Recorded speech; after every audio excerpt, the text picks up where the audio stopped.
Conversations at Start Conversations, arrow.net, ARROE.net. All right, let's do it. Let's do some pod crashing. Episode number 158 is with Joe Weisenthal and Tracy Alloway from Odd Lots. Good. Thank you for having us. Absolutely. Absolutely. I mean, you guys are at what podcasting is growing into, and that is the next level of journalism where we're getting the full story, the full picture, and it becomes more of an experience instead of a soundbite. I hope that's what we aim for. I mean, we want to have a real conversation and learn about a topic, ask the questions that maybe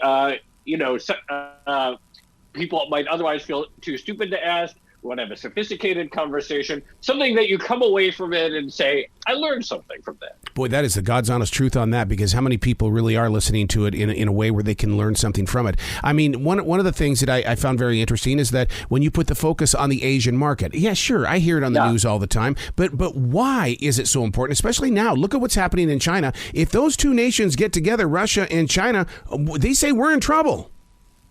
Yeah, I think one of the things we're learning is that a lot of the signs of what was to come with the current global economy actually emanated out of China. And I don't know if you know this, but I was living in Hong Kong for a while. And I remember in early 2020, seeing what was happening in Hong Kong, seeing what was happening in China and the way China was reacting to the global pandemic, and thinking this is going to be, a global issue for people and the markets. And there was this weird month sort of between February and March where Asia was monitoring the pandemic so closely and everyone else seemed to be ignoring it. And then it suddenly burst into the public consciousness in March. We saw the markets crash. And really, had you had that global viewpoint, had you been paying attention to what was happening in the East in early 2020, I think you would have had a much better handle on what was actually going to come. First thing this morning, I read the newspaper just like my dad did when I was a kid. And the thing is that right away, China is shutting down again because of COVID. We can't get beyond this. This is going to affect us forever, especially the market.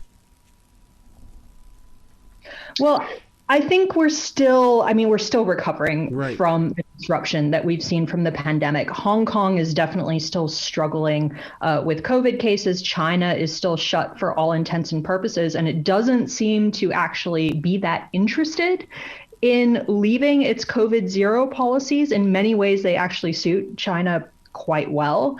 And so you're right. From that perspective, we're still going to see an adjustment process. It might be that we don't go back to having fully open borders between China and the rest of the world. That's certainly a possibility. And again, that's going to ripple across the economy and across trade relationships in particular. Joe, I want listeners to know the name of the podcast on iHeartRadio. It's Odd Lots. Explain the name so that listeners can, so we can brand that name into their skulls. Sure. I love that. So odd lots is a term that's used in trading, which is essentially any basket of typically bonds, but also stocks or anything that's not a nice round number. People might trade 100 or 1,000 of something, but sometimes you can get a discount on trading a basket or a number of securities that don't quite fit, aren't quite easy to move. But we named our podcast after that because although we want to be on the news, we don't want to just sort of tell the average story. We want to find stories that are a little bit not the day's headlines per se, things that are related, things that will inform you, things that will help you allow you to become a little bit more educated, et cetera, but not necessarily the story of the day. And so that's, we thought it was a nice name for a podcast, stories that fit in our podcast directly, and maybe you won't find elsewhere. And it's worked out pretty well for us so far. Absolutely. Well, Tracy, you guys do two episodes a week. I mean, that to me is a true connection to what your listeners are doing, because it's like, we go to it, we get what we need, we take a break, we digest it, we activate it, we come back and get more. Yeah, that's exactly right. And one of the great things about doing the podcast is that Joe and I are learning alongside the rest of the audience. And we almost view it as the sort of overflow area for a lot of what we're thinking about when it comes to the news. Both Joe and I were managing newsrooms for Bloomberg for a long time. And there was stuff that would come up and we knew it was interesting. We thought it might potentially be important in the future, but we really didn't know that much about it. And so we decided we'll start bringing on guests onto this podcast, and they'll be able to dive into these topics for an hour. And if we want, we can bring them back on or get other people to talk about the same topic over and over and over until we really have a good understanding of what's going on. And just to give you an example, I mean, I think it was in 2019, probably, that we started looking into semiconductors. And we were just thinking, semiconductors, we don't know that much about them other than they're in TVs, they're in cars nowadays. I mean, they're in refrigerators, they're everywhere. And, we should probably try to figure out what's going in that market. We brought on a bunch of experts, recorded hours and hours of content, and we were in a really good position when semiconductor factories started shutting down during the pandemic and production got disrupted, and we actually knew what was going on and we understood why it was so important. See, and that's what I love about podcasting, is that sometimes as communicators and broadcasters and podcasters, we're so far ahead of the game, but everybody, when something happens, it's like, thank God I was there, because now we have a story. Yeah, that's exactly right. And it really is the opportunity to go deep. And Tracy mentioned learning alongside with our listeners. And I think that's a really big aspect of what we like about it. What works is we dive into areas that we don't know about, but that we want to learn about. And we sort of have the intuition that our listeners are in the same way. It's like, I want to learn more about how nuclear power works. I want to learn more about how semiconductors work. I want to learn more about the trucking market, because I hear about the issues at the ports. And so we get to explore at the same time and ask the questions that we think our listeners would be in a position to ask. I'm glad you said nuclear, because I'll bet you there are a million people out there going, I want to know what's going on with Chernobyl and what could possibly happen if they start doing some damage over there. Well, the very next episode we have coming out talks a lot about nuclear safety and how the new generation of nuclear power plants are very different from the old generation, such as Chernobyl. So check out the Monday episode. I think people will find it educational. Tracy, big question is based on the supply chain. That seems to be that was the the big word. And have we healed? What's going on with this? And will we ever heal? I mean, the short answer is no. And we might have been just in the process of adjusting right before Russia decided to invade Ukraine. And, the way I often think about it is, if you look at trading between economies, or you look at the global economy more broadly, it's sort of like this complex machine. And when it works, you don't really pay that much attention to it. But when it gets disrupted, everyone suddenly is thinking about it and becomes very aware of how stuff actually is delivered to them. And so if you look at the pandemic, that was sort of like someone coming along and just giving the machine that is the global economy a big whack. And so it takes a while for the machine to right itself and start working again. And just as it was beginning to do so, we had Russia invade Ukraine, and that's another whack that's destabilized the whole thing yet again. Russia's a major exporter of commodities. Ukraine is a major exporter of wheat. We're talking about a fertilizer shortage. If stuff doesn't get actually planted in Ukraine in the next couple of weeks, that's going to be very, very bad for this year's wheat harvest. And it doesn't look like things are really going to be solved in a couple of weeks' time. So, further disruptions coming, and probably higher prices, unfortunately. Joe, the big news last night was that the United States and Colombia have partnered up. I mean, how is that going to change things? Do you have any predictions on that? Look, I think there's going to be all these efforts to increase oil and increase trade elsewhere to reduce reliance on Russian energy. But I don't think they're going to move the needle a lot. Probably the biggest thing that could happen is an acceleration of U.S. domestic production, but there's no real evidence of that happening yet. It's picking up, but there's still a long way to go. Everything else will help a little bit, but I think it's only going to be marginal. What are the truckers doing? I mean, because, with gas prices and stuff like that going on, that's going to affect grocery stores. That's going to affect even Home Depot and Lowe's. Yeah.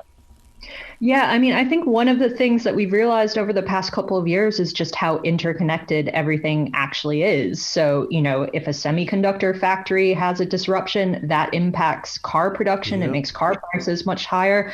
If the price of gas goes up, that's obviously going to filter through a bunch of different supply chains, often in really unexpected ways. So one of my favorite examples of this actually comes from the 2008 housing bubble bursting. And back then, you had housing production suddenly fall off a cliff because no one wanted houses anymore. That meant that the sawmills weren't making as much lumber, and that meant there wasn't as much sawdust available. And you know what? It turns out that a lot of farmers use sawdust to make their cows more comfortable. And so after the 2008 financial crisis, there was a shortage of sawdust that actually impacted milk production and led to higher prices of milk. So I don't think anyone would have been thinking, the housing bubble burst, that's going to lead to higher milk prices. But these are the kind of relationships that you don't actually appreciate until a big disruption actually comes and exposes them. Right. Wow. Joe, Elon Musk seems to be, a hero in some areas and to a lot of people because of the Tesla. They want him to turn off the cars in Russia. And I'm going, God, you can't do that. That's an act of war, dude. But yet, look at what he's doing with the satellites for people of Ukraine as well as Russia. Yeah, no, it's pretty extraordinary, like how singular his role is, and the number of people betting on him, the number of people who have bought into and fully long the Elon Musk story. But you also bring up a really interesting other point, which is that we live in this really interconnected world, and so you could have companies, software companies, cloud computing companies that are turning off businesses in Russia, and so. This is a new angle. We've never seen anything like this in the past, where these companies are feeling the pressure to not do business. And I don't think we know how it's going to go. I think it's completely uncharted territory, these sort of voluntary corporate actions against a country. Tracy, the president and most of the nation want electric cars. We want to break away from fossil fuels and stuff like that. But the average car is going to be what, $60,000? And yet we're creating this new America that has more poverty than it has rich people. Well, I think this kind of gets back to the adjustment point. So we can all say that everyone needs to drive electric vehicles, but if we don't actually think about how those vehicles are being made, we're going to have trouble churning out enough of them to make them affordable for everyone. And Russia just complicates the situation. There are a lot of metal mines in Russia that produce the exact substances that are needed for electric vehicles, and all of that supply is suddenly in doubt. So again, I think what we're learning right now is that actually a lot of the renewable energy revolution, the green revolution, is tied back to fossil fuels and some dirty industries like mining. And in some respects, you can't have one without the other. You're going to need some fossil fuel support in order to get to a much greener world. I didn't realize Germany was so addicted to Russian fuel. I mean, that kind of shocked me when I read that. It's really striking because German leaders, it would seem like, have been some of the most in favor of clean energy and decarbonization and all that. And what they did was they turned off a bunch of nuclear plants, and they did add more wind and solar. But in the meantime, they've really been dependent on natural gas in a really big way. And part of it, we had a recent episode that explains it. Part of it goes back to a warmer relationship, even with the Soviet Union and many other Western countries, even going back to the 1960s. And so there's always been this sort of trade connection that goes a little deeper. And yeah, they found themselves in a position where they bet big on cheap Russian natural gas, even after the 2014 annexation of Crimea, which should have sort of been an indication of potential Russian belligerence with respect to sovereign neighbors. They didn't change their energy policy after that, and now they're in a position where there's no good choices. They have to pay a lot for gas. They have to continue funding Russian gas. And any transition off of that is going to take a long time. With Oddlets, which is on iHeartRadio, with you guys doing this show, I mean, your nose has to be glued to your smartphone all the time, because I can't break free of the news at all. I'm always looking at every frickin' website, and because I need to know, and you guys, you must know that about us, because you're giving us what we need to know.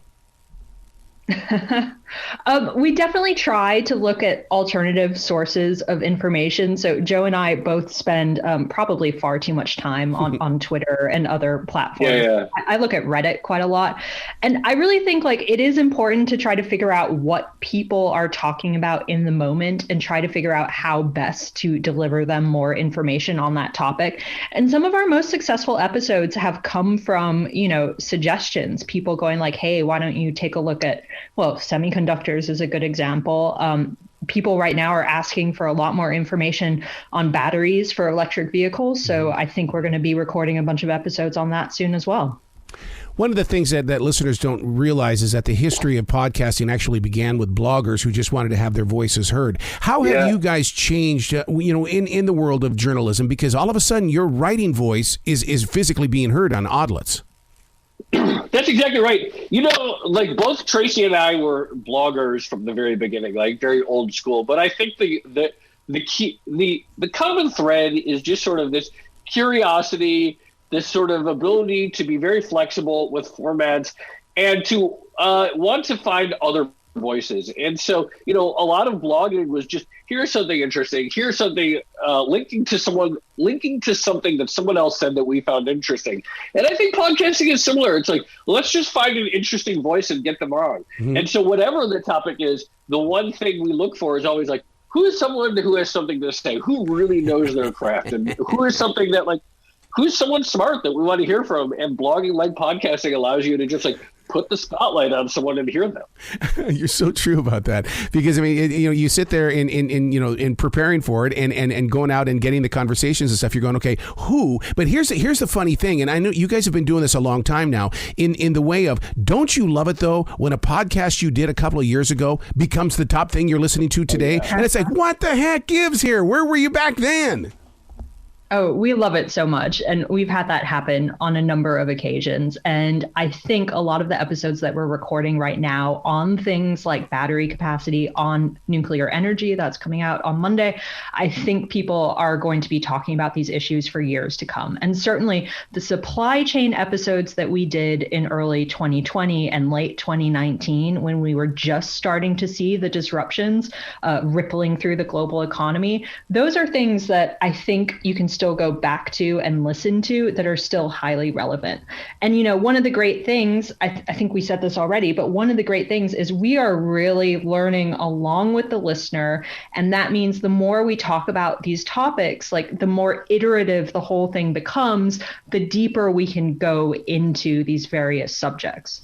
I have a journalist friend who's in a bunker right now in Ukraine, and I asked him if he felt fear, and he says, no, it's not fear. We are prepared. Is that the way of the world?